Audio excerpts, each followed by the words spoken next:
The morning started like any other for Admiral Kyle Harrison.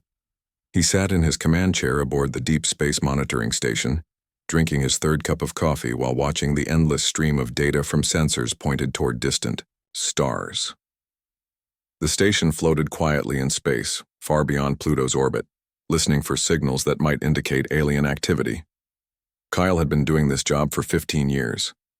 Most days brought nothing but cosmic background radiation and the occasional asteroid. Today would be different. The first warning came as a priority alert on his main screen. The computer had detected an unusual transmission pattern coming from the direction of the Zentari system. Kyle leaned forward, his coffee forgotten, as the translation program worked to decode the message. What he saw made his blood run cold. The transmission was a formal declaration of war. The Galactic Council, representing 12 major alien species, had voted to take immediate military action against Earth. According to the message, humanity had violated 17 different peace agreements. They had expanded too fast into nearby star systems. They had developed weapons without permission. Worst of all, they had refused to bow down to the Council's authority. Kyle's hands shook as he read the ultimatum. Earth had 24 hours to surrender completely or face total destruction. The aliens claimed they had assembled a massive fleet of 12,000 ships, all armed with weapons that could turn planets into dust. He immediately sent an emergency signal to Earth. The Boca message would take 3 hours to reach home, but every second counted. Kyle attached all the data he had collected about alien ship movements over the past month. Looking back, the signs had been there. Strange energy signatures appearing at the edge of known space. Unusual gravitational disturbances that suggested large fleets moving in formation. On Earth, Commander Lisa Rodriguez was having lunch in the cafeteria at Earth Defense Command when the priority alert came through her communicator. She dropped her sandwich and ran to the control room, where technicians were already working to decode Kyle's transmission. The main screen displayed a tactical overview of space around Earth's solar system. Red dots marked the positions of alien scout ships that had been detected entering the outer regions. More ships appeared every minute as the tracking systems updated their data. Lisa felt her stomach drop as she realized the scale of what they were facing. The aliens had been planning this attack for months, maybe years. They had positioned their forces carefully, cutting off escape routes and surrounding Earth's colonies on nearby worlds. President Jacob Martinez received the emergency briefing 30 minutes later in the White House Situation Room. Military leaders from around the world appeared on video screens as Lisa presented the evidence.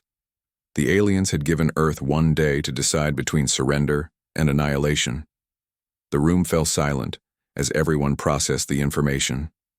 Earth's military had been preparing for the possibility of alien contact for decades, but no one had expected such an overwhelming show of force. 12,000 ships represented more firepower than humanity could hope to match with conventional weapons. General Ryan Collins spoke first. We have approximately 18,000 military vessels spread across the solar system, but most are patrol boats and transport ships.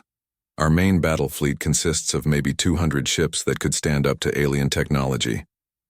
What about our planetary defenses? Martinez asked. Better than our space fleet, but not enough. We have orbital platforms around Earth, Mars, and the major colonies, but the aliens could probably punch through them without much trouble. The mood in the room grew darker as each report confirmed how hopeless their situation appeared.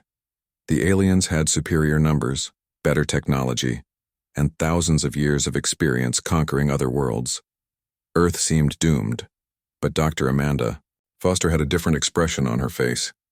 While everyone else looked worried or scared, she appeared almost excited. Martinez noticed her unusual reaction and asked her to speak. Amanda stood up and activated a holographic display that showed technical drawings of various experimental weapons systems. The aliens have made one critical mistake, she said with a slight smile. They assume we'll fight like every other species they've conquered. The room buzzed with quiet conversation as people tried to understand what she meant. Amanda continued her presentation, showing detailed plans for technologies that most people in the room had never heard of. For the past 20 years since we first detected alien signals, We've been developing weapons and defense systems based on completely different principles than anything the galaxy has seen before. While they perfected energy weapons and traditional shields, we went in a different direction. She showed images of ships that looked nothing like typical Earth vessels. Instead of sleek metal hulls, these craft appeared to bend light around them, making them almost invisible. Their weapon systems didn't fire bullets or energy beams, but seemed to manipulate space itself. The aliens fight using technology that's thousands of years old. They've become comfortable with their superiority and stopped innovating. But humans never stop trying new things, especially when we're threatened. Martinez leaned forward in his chair. Are you saying we actually have a chance against them? I'm saying they have no idea what they're really facing.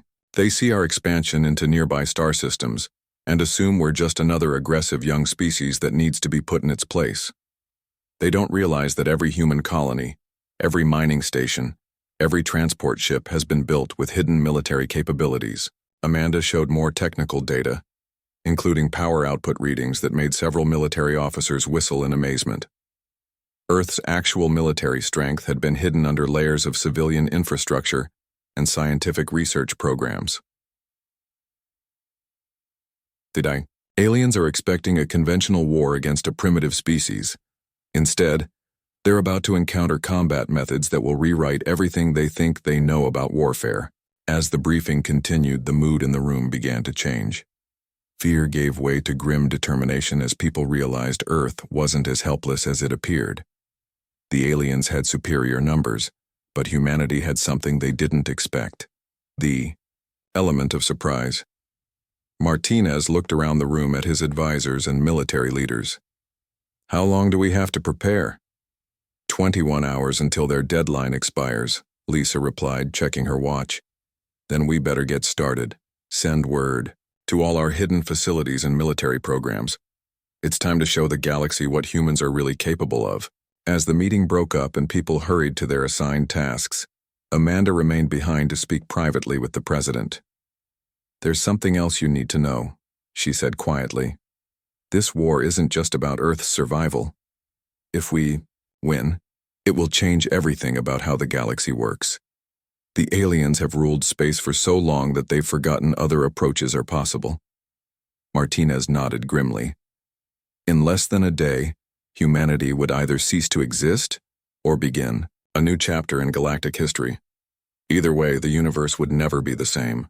General Ryan Collins stood in the underground command center beneath the Pentagon, watching as status reports flooded in from secret military installations around the world. The alien deadline was now 18 hours away, and humanity was finally revealing its true strength. Above ground, news media reported on the alien ultimatum with growing panic. Citizens gathered in the streets, some praying, others demanding that the government surrender to save their lives. But below the surface, in facilities that officially didn't exist, thousands of military personnel worked frantically to prepare Earth's real defenses. Colonel Patricia Hughes entered her access codes at a terminal that had been locked for 15 years. Project Lazarus, humanity's most classified military program, came online with a deep humming sound that seemed to shake the entire mountain facility in Colorado.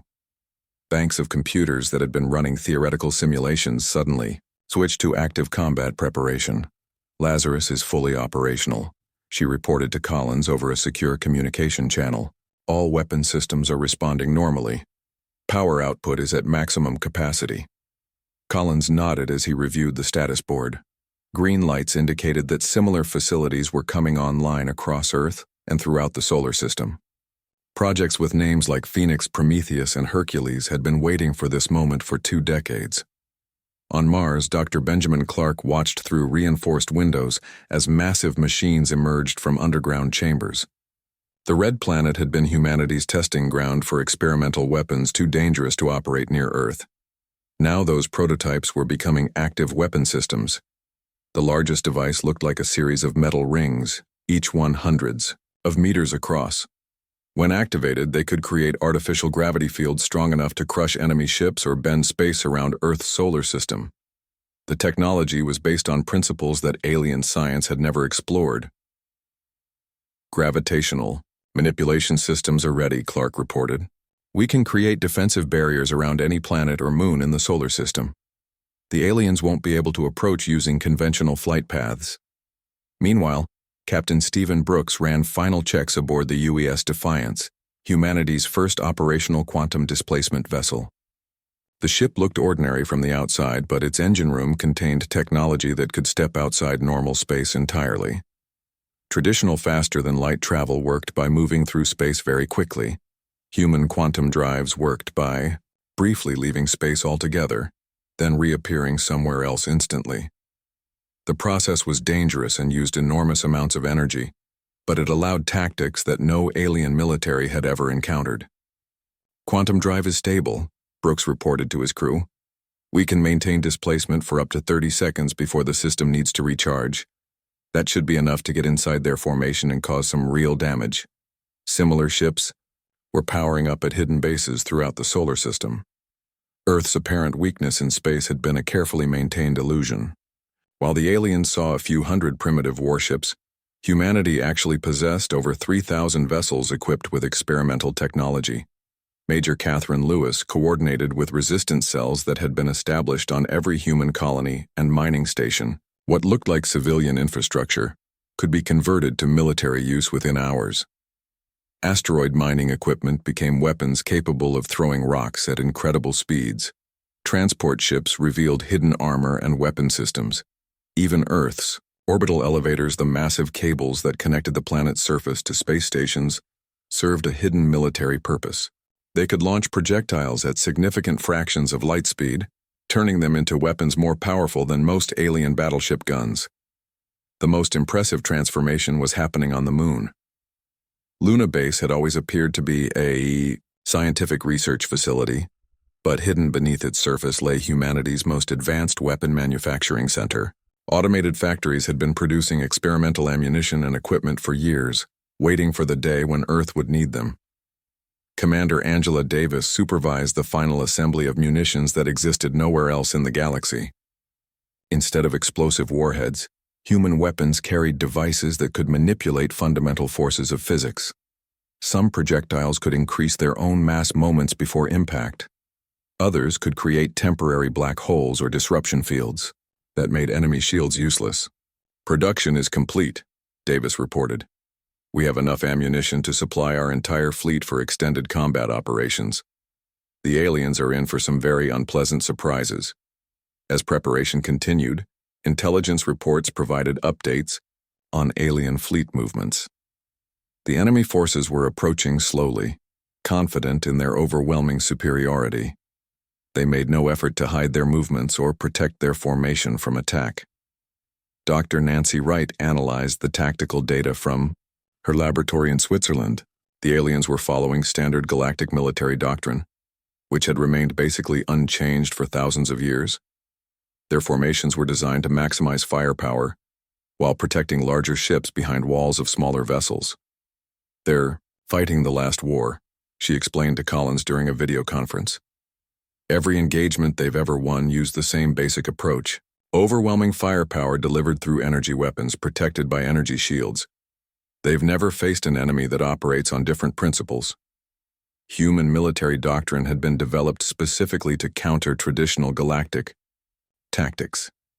Instead of engaging in direct firepower exchanges, human forces would use mobility, stealth, and unconventional weapons to disrupt enemy formations before they could bring their superior numbers to bear. The plan was ambitious and risky. Human ships would use quantum displacement to appear inside alien formations, attack vital targets, then disappear before the enemy could respond. Gravitational weapons would disrupt their ability to maintain formation. Space-folding technology would make it impossible for them to retreat or call for reinforcements. As the deadline approached, President Martinez addressed the nation from the White House.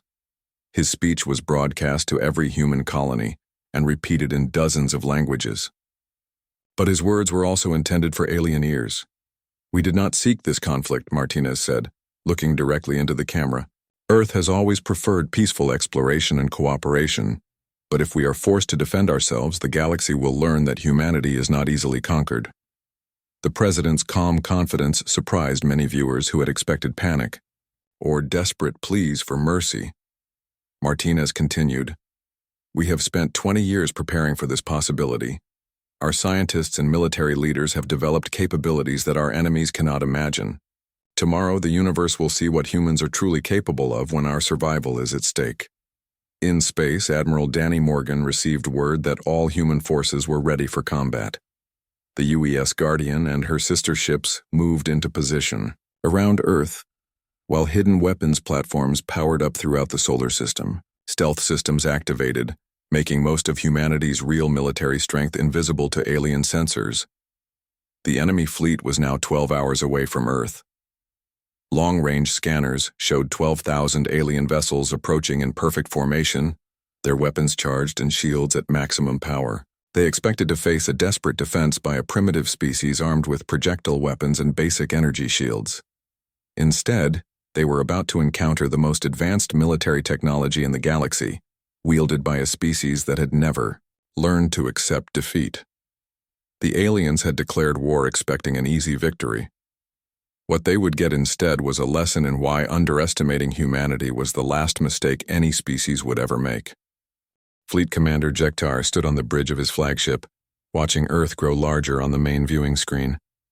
The blue and white planet looked peaceful and defenseless, exactly what he had expected from a primitive species that had barely learned to travel between stars. Behind him, 12,000 ships from 4 different alien civilizations moved in perfect formation.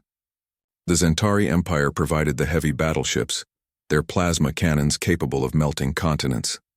The Krell Federation brought their assault cruisers, designed for close combat and planetary bombardment. The Vorthak Collective contributed ancient dreadnoughts that had conquered worlds before humans had discovered fire. This would be Jektar's 18th conquest for the Galactic Council. Like all the others, it would be quick and decisive. The humans would see his overwhelming force, realize resistance was hopeless, and surrender before any real fighting began. "Sir, we are detecting approximately 200 human vessels in defensive positions around their home planet," reported his tactical officer. "Their weapons appear to be primitive kinetic projectiles and basic energy systems. No significant threat to our shields." Jektar nodded with satisfaction.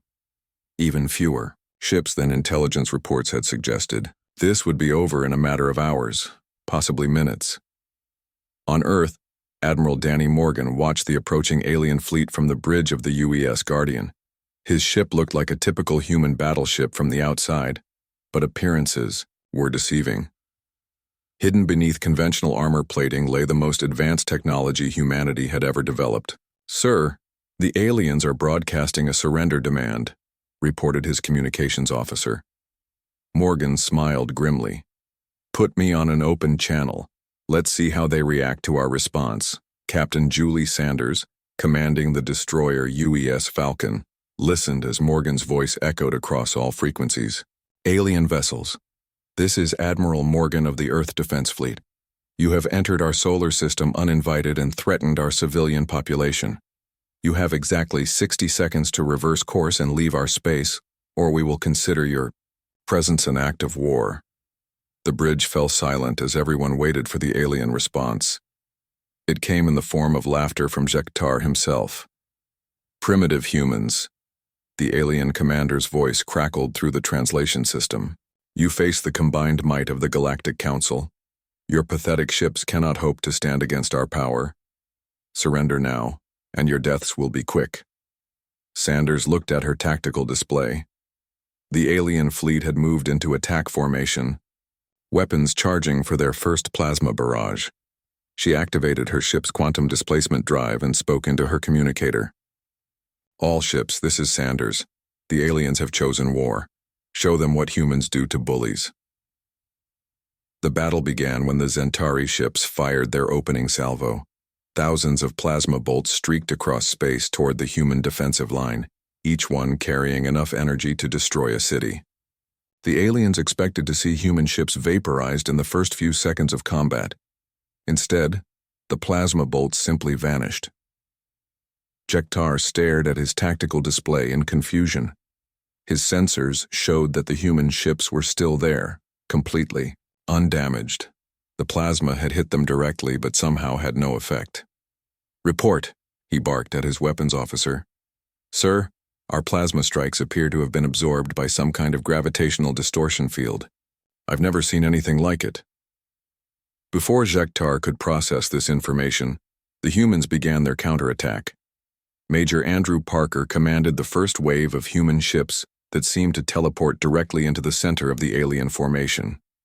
One moment they were defending Earth, the next they appeared inside the enemy's protective screen of smaller vessels.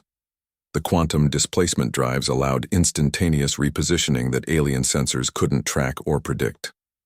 Human ships materialized inside alien shields, fired devastating kinetic rounds at point-blank range, then vanished before return fire could be targeted. Parker's ship appeared directly beside a Zentari cruiser, fired a full spread of quantum torpedoes into its engine section, then disappeared just as the alien vessel exploded. The torpedoes didn't just carry explosive warheads. They carried devices that could briefly increase their own mass to several times that of a normal star, creating impact forces that no armor could withstand. Similar attacks were happening throughout the alien formation. Human ships appeared and disappeared like ghosts, each attack destroying or crippling enemy vessels before they could respond. The aliens had never encountered tactics like this because they had never been possible before. Dr. Nancy Wright monitored the space-folding weapons from her control station on Mars. The massive gravitational manipulators had taken 20 years to build and test, but now they were finally seeing combat use. "Activating Jupiter field generators," she announced over the tactical network. The gas giant's natural gravity well suddenly expanded and contracted in controlled pulses, creating gravitational waves that traveled through space at the speed of light. When the waves hit the alien fleet, they compressed matter with irresistible force. Entire squadrons of Krell assault ships were crushed like empty cans as space itself seemed to squeeze them from all directions. Their advanced armor and energy shields provided no protection against attacks that manipulated fundamental forces of physics. Jektar watched in growing horror as his supposedly invincible fleet was torn apart by weapons that shouldn't have been possible. His tactical display showed hundreds of red indicators where alien ships had been destroyed or disabled. "How are they doing this?" he demanded. "Our intelligence reports said they were primitives." His science officer was frantically analyzing sensor data, trying to understand the human technology. "Sir, they appear to be manipulating space-time itself.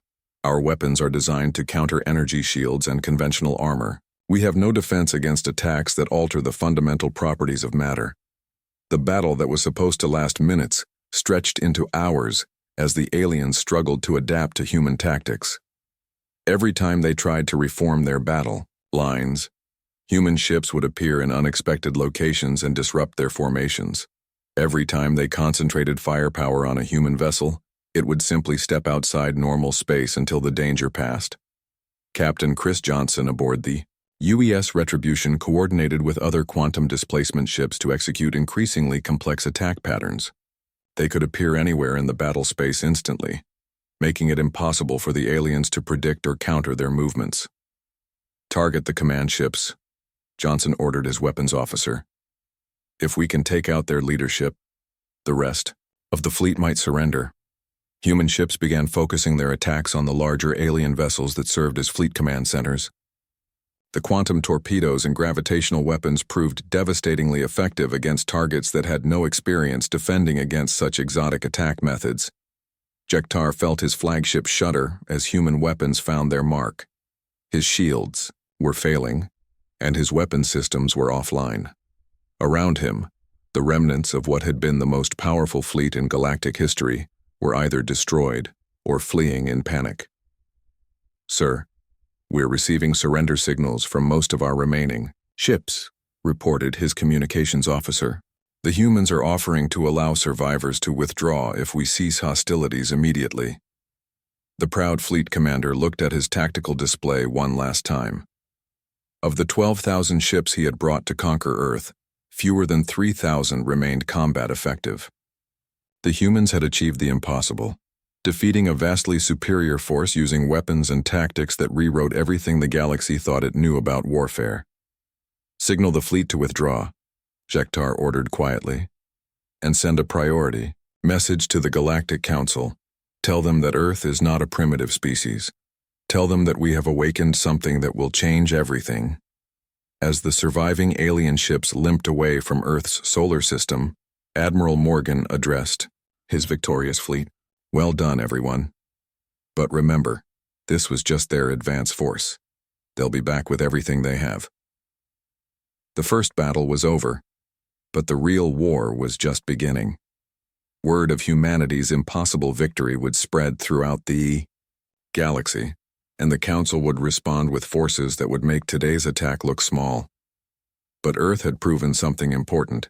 Humans could win against impossible odds when they refused to fight by the enemy's rules.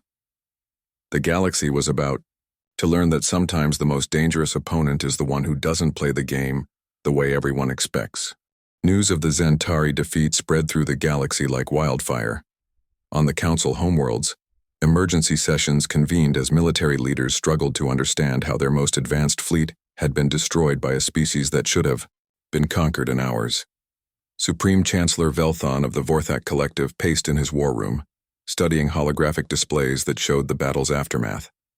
Scattered reports from surviving ship commanders painted an impossible picture of human weapons that bent space itself and ships that could appear anywhere instantly. This cannot be accurate, Velthon declared to his assembled advisors. No species develop such technology without our knowledge. Our intelligence networks have monitored human development for decades. General Crix of the Krell Federation disagreed. The evidence is clear, Chancellor. The humans have been hiding their true capabilities while we assumed they were primitives. They have weapons we have never encountered and tactics we cannot counter. The debate continued as more reports arrived. Human forces hadn't just defended their home system. They had completely outmaneuvered and outfought the combined fleets of 4 major galactic civilizations. The psychological impact was devastating to species that had ruled space for thousands of years. On Earth, General Kevin Walsh knew the enemy would return with overwhelming numbers. Intelligence estimates suggested the second wave would consist of over 50,000 ships from every Council member species. Even with humanity's technological advantages, those numbers would be impossible to defeat in direct combat. Commander Angela Davis proposed the unthinkable during an emergency strategy meeting. We can't win a defensive war against those numbers, she explained to the assembled military leaders. But we don't have to fight defensively. Project Genesis gives us the ability to take this war directly to them. Project Genesis was humanity's most ambitious military operation. Instead of waiting for the enemy to return, human forces would use quantum displacement technology to strike directly at the Council homeworlds before their massive armada could launch. It's never been attempted on this scale, Admiral Morgan warned. Quantum jumping a single ship across interstellar distances is risky enough. You're talking about moving entire fleets to targets hundreds of light years away. Davis nodded grimly. The risk is enormous, but so is the potential reward. If we can hit their major worlds simultaneously, we can force them to recall their attack fleets to defend their home systems. President Martinez authorized the operation after reviewing the technical specifications. Humanity's quantum displacement drives had been tested extensively in the solar system, but this would be their first use for strategic deep strike missions. Captain Chris Johnson received his assignment aboard the UES Retribution, now serving as flagship for the first deep strike force. 50 human ships would quantum jump directly into the heavily defended Krell system, bypassing thousands of defensive satellites and orbital platforms. Remember, this is a demonstration mission. Johnson briefed his captains over secure communication channels. We're not trying to conquer their worlds. We want to show them that nowhere in the galaxy is safe from human retaliation. The launch sequence began with careful calculations of quantum displacement coordinates.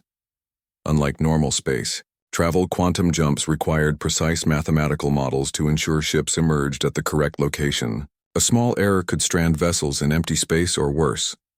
Lieutenant Colonel Rebecca Turner coordinated simultaneous strikes against 12 different Council worlds from her command post on Mars.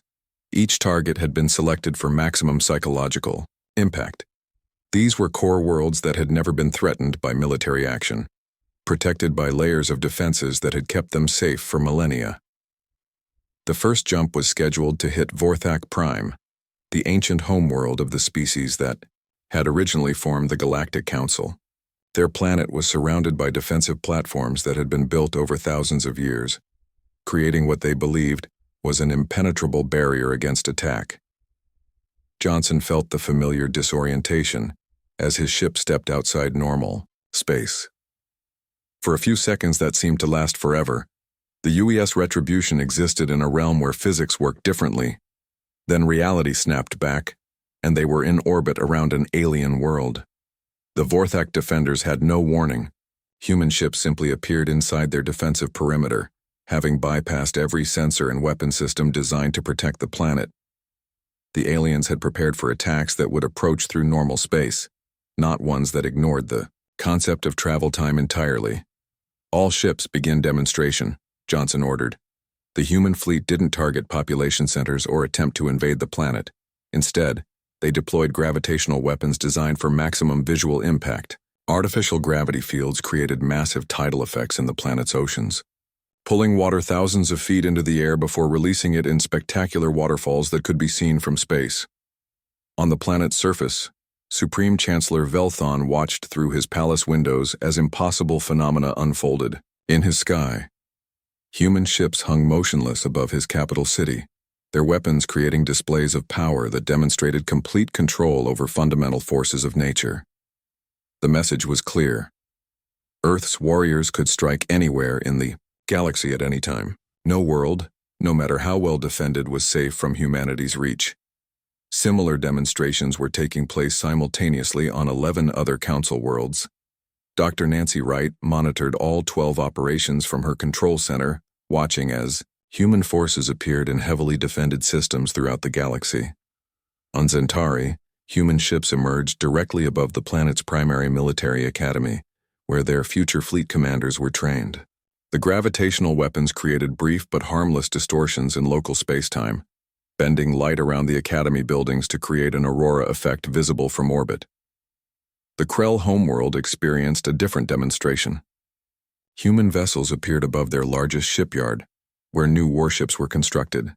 Instead of attacking the facility, they used space-folding technology to temporarily isolate it from the rest of the star system, causing the shipyard to vanish from all sensors for exactly 1 hour before returning to normal space. Each demonstration was carefully calculated to show humanity's capabilities without causing unnecessary casualties. The goal was to force surrender through overwhelming technological superiority, not genocide. The psychological impact was immediate and devastating.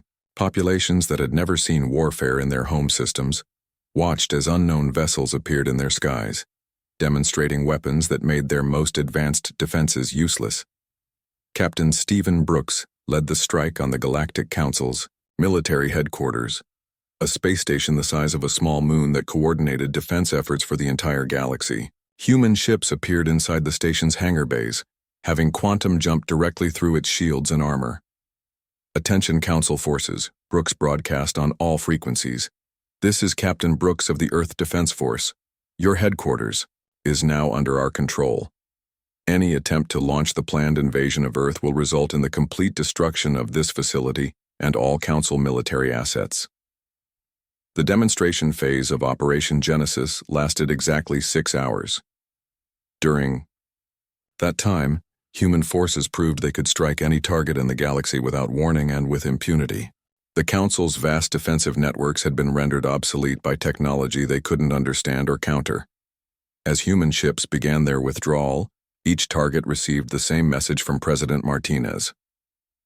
Earth did not start this war, but we will finish it. The age of galactic domination by ancient empires is over. The future belongs to all species working together as equals. The operation succeeded beyond all expectations. Within hours of the demonstrations, Council member species began demanding immediate peace negotiations. Populations that had supported the war against Earth suddenly realized their own worlds were vulnerable to retaliation. Admiral Morgan received Reports of massive recalls of Council military forces as each species rushed to defend their homeworlds. The invasion fleet that had been assembling to crush humanity was breaking apart as commanders were ordered to return home. But the most significant result was psychological. For thousands of years, the Galactic Council had maintained power through the belief that resistance was futile. Younger species had accepted their dominance because they seemed invincible. Humanity had shattered that illusion in a single day. The galaxy's oldest and most powerful civilizations had been reduced to begging for mercy from a species they had dismissed as primitive. The balance of power that had existed for millennia had shifted permanently. As human forces returned to Earth, they carried with them the knowledge that they had changed the course of galactic history. The war was far from over, but the initiative had shifted decisively to humanity. The aliens had started this conflict expecting an easy victory. Instead, they had awakened a force that would reshape the entire galaxy. 6 months after the galaxy declared war on humanity, representatives from every major species gathered on Earth for the most significant diplomatic event in galactic history. The marble halls of the United Nations building in New York hosted beings who had ruled space for millennia, now forced to acknowledge a new dominant power. Admiral Helen Price walked through the assembly hall, observing delegates who had never expected to set foot on Earth except as conquerors. Zentari diplomats sat uncomfortably in chairs designed for human proportions. Vorthak representatives studied the primitive-looking architecture with barely concealed amazement. Krell military attachés kept their weapons ceremonially sealed, a gesture of submission that would have been unthinkable just months earlier. The transformation in galactic politics had been swift and decisive. After Operation Genesis demonstrated humanity's ability to strike any target in the galaxy without warning, Council member species had competed with each other to be the first to offer peace terms. Ancient alliances crumbled as each civilization prioritized protecting their own worlds over maintaining the old power structure. President Martinez opened the negotiations with a speech that was broadcast live to every inhabited world in the EOR galaxy. His words were translated into hundreds of languages and transmitted across interstellar distances to reach populations that had never heard a human voice before. We gather today not as conquerors and conquered, but as representatives of intelligent species who share the same galaxy, Martinez began. Earth did not seek this conflict, but we have demonstrated that the age of domination by any single power is over. Supreme Chancellor Velthon of the Vorthak Collective responded first, his ancient voice carrying the weight of defeat. The Vorthak acknowledged that humanity possesses military capabilities beyond our understanding. We accept Earth's terms for ending hostilities. Similar statements followed from representatives of every major species. The psychological impact of humanity's impossible victories had shattered the confidence of civilizations that had never known defeat. They had declared war expecting to add another primitive world to their empire. Instead, they found themselves begging for mercy from beings they had underestimated completely. The treaty terms that emerged from the negotiations were revolutionary. The Galactic Council, which had maintained its authority through superior firepower for over 3,000 years, would be dissolved entirely. In its place, a new interstellar federation would be established with Earth holding a permanent seat on the governing body. But the real change was more fundamental than political structure. The new charter enshrined principles that had never existed in galactic law: equality among all species, regardless of age or technological development, the right of each civilization to govern itself without external interference, and shared access to scientific knowledge that could benefit all worlds. Colonel Richard Stone oversaw the establishment of joint research facilities where human scientists would work alongside alien researchers to explore technologies that none of them could develop alone.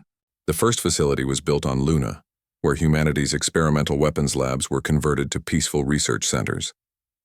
Dr. Sandra Bell led the inaugural research team, which included Zentari energy specialists, Vorthak quantum physicists, and Krell engineers. The combination of human innovation with alien knowledge promised breakthroughs that could revolutionize space travel, medicine, and countless other fields.